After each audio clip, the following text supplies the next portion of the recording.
Hello and welcome to Beatrice Weekly Podcast. So I thought that because I talk to you often about the digestive system, I should start with the beginning, which is how is your digestive system working?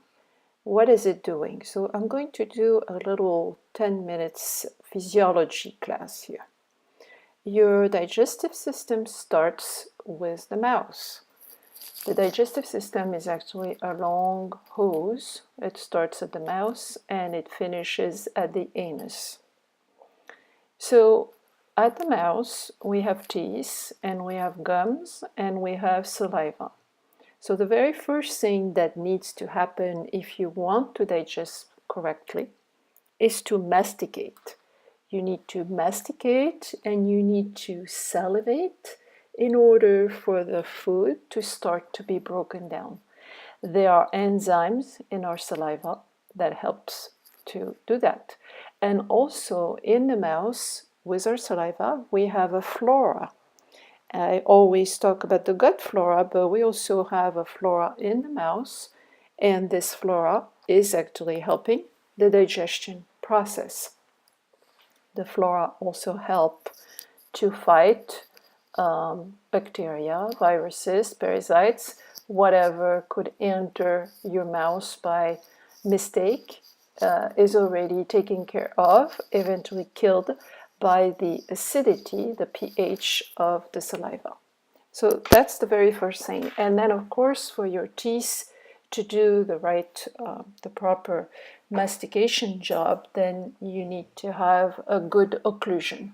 And a lot of people have occlusion issues that need to be dealt with. After you have masticated, in macrobiotic diet, they say that we should chew 50 times before we swallow, just to give you a perspective. I don't think I do that, but I try to be conscious really of my eating. When I'm sitting down, I'm sitting and eating and taking the time. So then the food goes down through the esophagus into the stomach. In the esophagus, some people have trouble.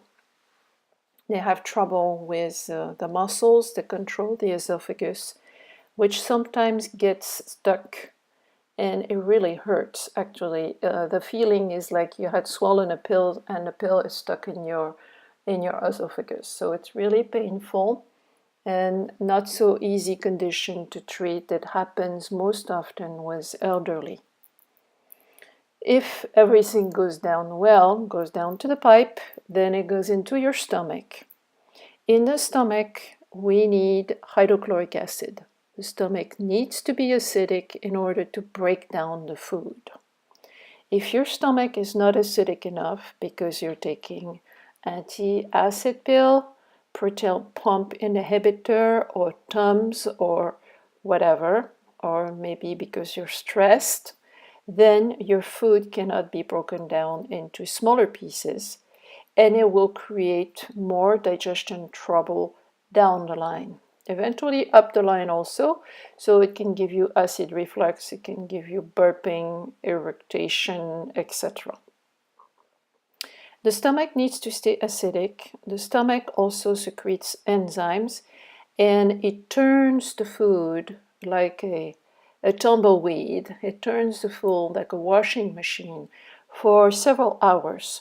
Typically, if you have, we'll say, a healthy, normal meal, the food will stay about 2 to 3 hours in your stomach before it goes to the next step, and the next step is the duodenum. Between the stomach and the duodenum, we have a sphincter. The sphincter, it's the pylor. Well, we can't remember the name right now, but it will eventually. Sorry, and the sphincter opens up, and the food goes down into the duodenum. The duodenum is like a SAS, a big ampule, where again we'll receive pancreatic enzymes from the pancreas, we'll receive bile from the gallbladder, and we still receive hydrochloric acid from the stomach. And the food stays there a little bit, and it's going to be again processed with those new enzymes, broken down even more before it goes into the second part of the small intestine, which is called the jejunum. In the jejunum is where we really absorb our food. It's where the food that has been broken down passes through the digestive wall and goes into the bloodstream through these little cells that we call enterocytes. The enterocytes are all along the villi, and the villi are all along the small intestine. If we were going to spread completely out the small intestine, we already know that it's about 8 meters long, but if you were spreading it totally, it will be the size of a tennis court. The size of a tennis court, can you imagine that? That means that your small intestine is actually the biggest organ of your body. And it is so because that's where we're really fed.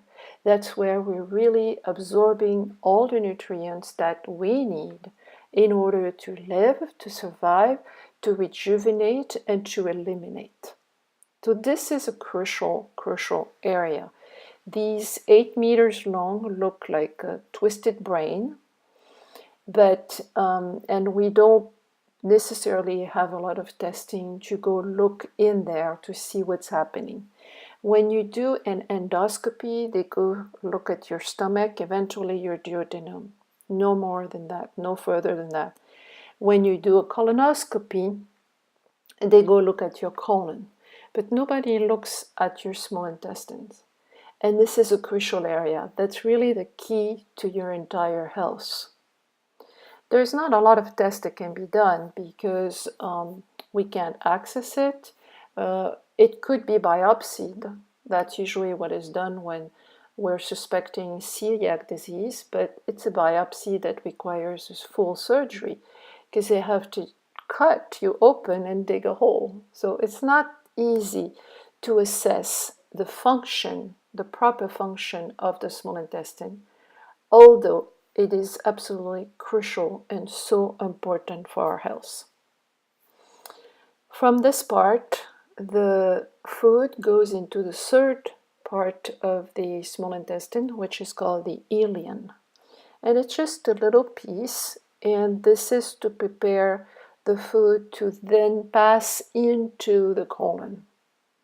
Between the ileon and the colon, there is the ileocecal valve, which is on your right side, about the height of your hip bone, and a little bit on the inside of your hip bone if you want. It's not where the ovaries are. Women know where their ovaries are because they can feel them sometimes during their menstrual cycle. So it's not exactly the same area. It's more in the area of your appendix. Actually, I believe that a lot of the appendix taken out should not be taken out. It's just an inflammation of the appendix, which can be also due to the inflammation of the ICV, the ileocecal valve. And then from the ileocecal valve, then the bowel, the food goes into the colon. The colon is about 2-3 meters long, and it's like a triangle. It goes around your pelvis and in your midsection. So there is what we call the ascending colon, which is from the ileocecal valve to, we'll say, under the right side of your ribs. Then there is the transverse colon that goes from the right side of your rib to the left side of your ribs.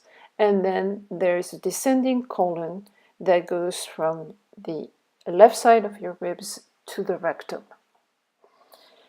The colon is the part of your digestive system that has the most richest bacterial flora.